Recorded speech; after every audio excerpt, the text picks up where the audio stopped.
Layer 9. This isn't just the bottom, it's the burial ground for answers no one ever wanted. The stories here are raw, unfiltered, and final. We've traveled far, and the surface is no longer even a memory. To lead us through this final descent is Dr. Torment, a new voice with the patience to guide you, and the power to make you stay. There is no comfort here, no theory, no closure, only truth, and the absence of it.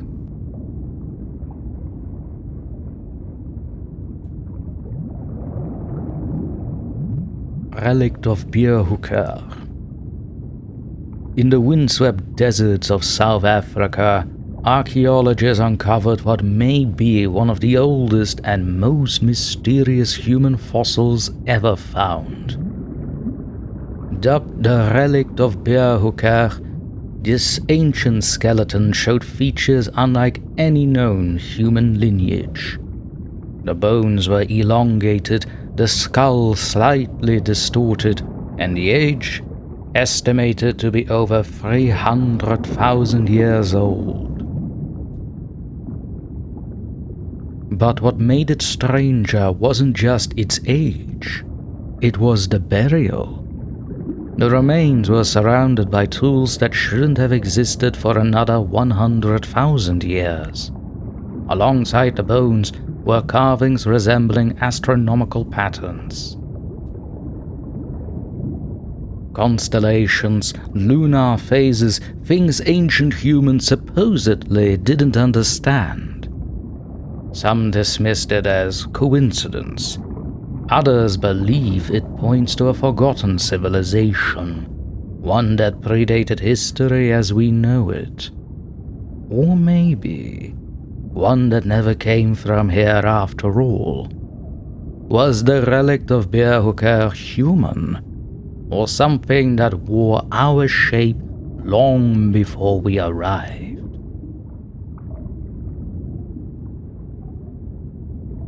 Copper cauldrons in the Valley of Death.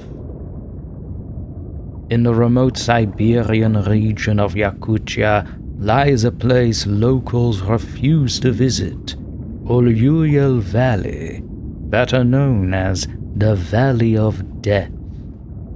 It's not named for dramatic flair.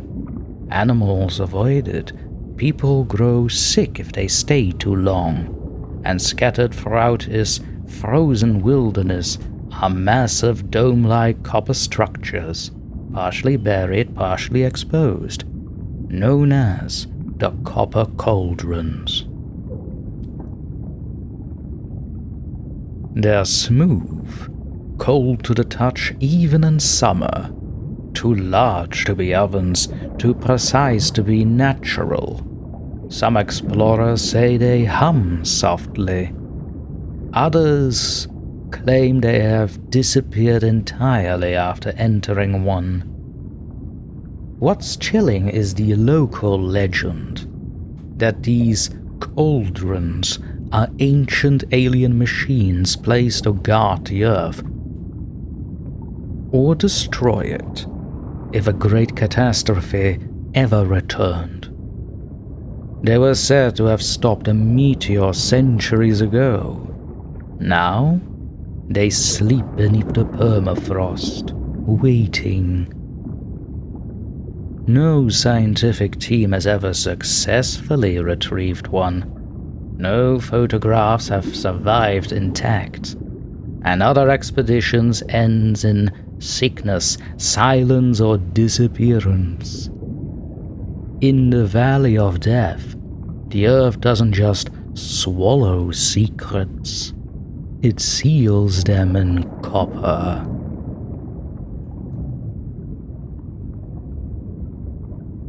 Who put Bella in the witch elm? In April 1943, in the woods of Hagley, England, 4 boys made a discovery in an old hollow witch elm tree. Inside were human remains. A skull, a hand, clothing scraps. authorities were called and the investigation began. The woman had died months earlier. Her mouth had been stuffed with cloth, likely murdered. But no missing person matched her. No one came forward. Then came the graffiti. Who put Bella in the wych elm?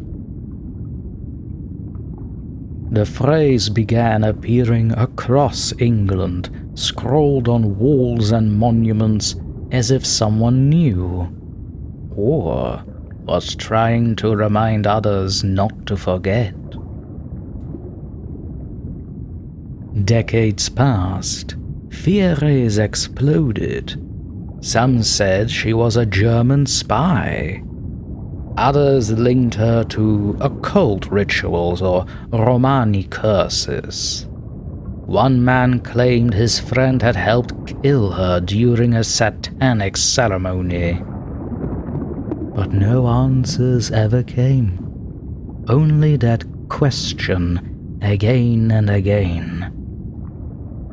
Who put Bella in the wych elm? And why does no one seem to want it solved?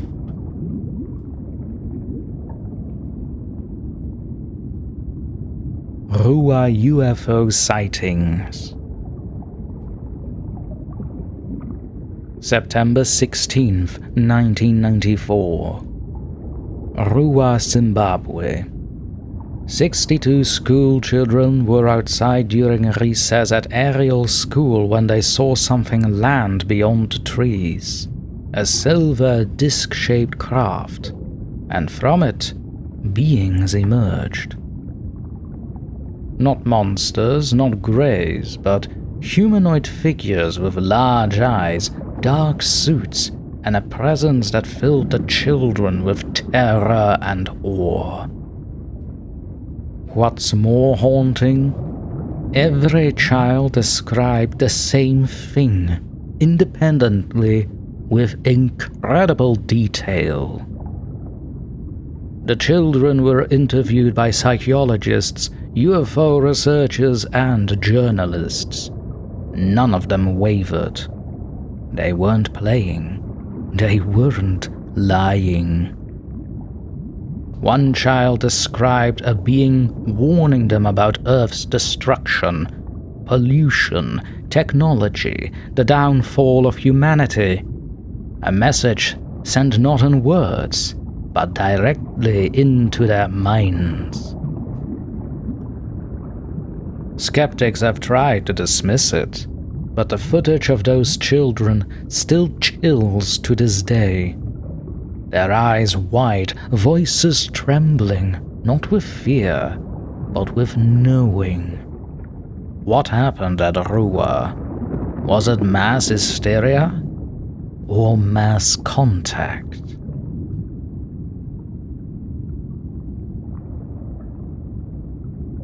Texarkana Moonlight Murders. 1946.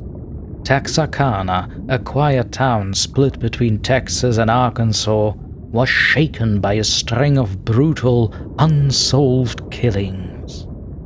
Always at night, always targeting couples, and always ending in blood. The press called him the Phantom Killer, a masked man armed with a gun and unspeakable cruelty. He stalked lovers' lanes, hiding in the dark, striking fast, disappearing without a trace. In total, 5 were killed, 3 wounded, and then he vanished. Never caught, never heard from again. But the scars stayed. The town implemented curfews. Parents armed themselves, theaters played films about the murders, and every year, during the anniversary, fear crept back in. The phantom left no motive, no identity, just silence. and sometimes silence is the loudest kind of evil.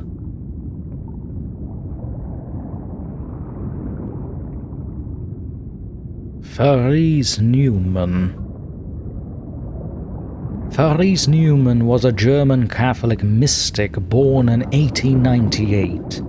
She lived a quiet life until the visions began. She claimed to see Christ, to relive his passion, and then came the wounds.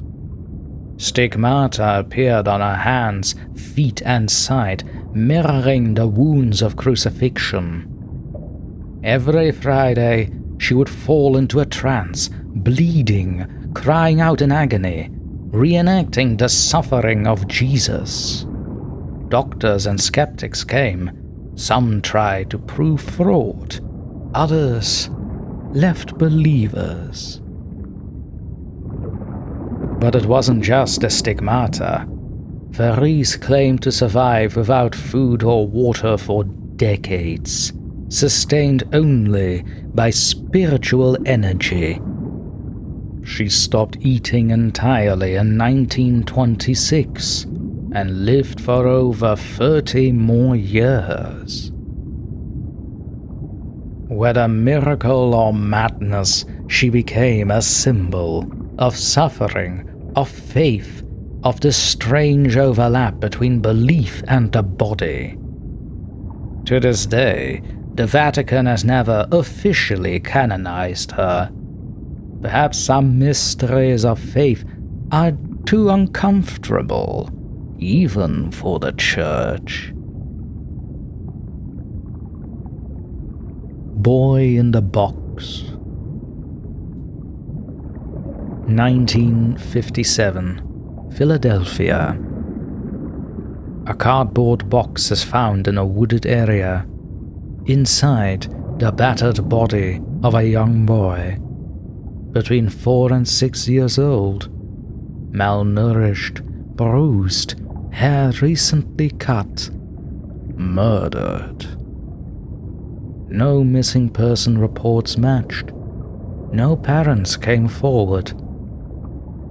The police called him America's unknown child.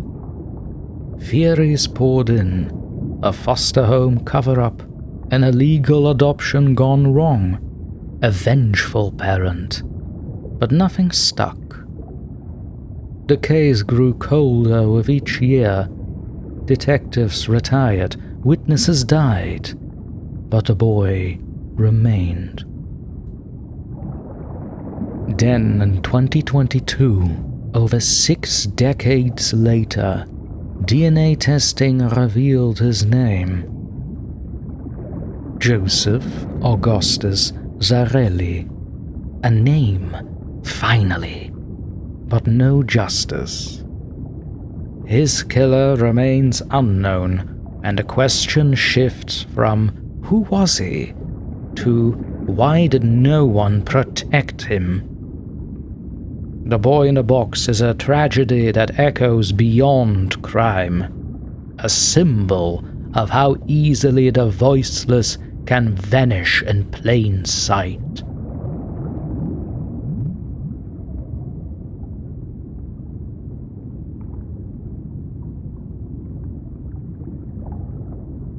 You've reached the deepest part of the iceberg. There is no what's next. There is only what was. Immense thanks to Dr. Torment for carrying us through the final threshold. If this journey has stayed with you, let it echo. And if you'd like to support more descents into the unknown, consider rating this podcast because it truly helps. Until next time, if there is one, stay cold.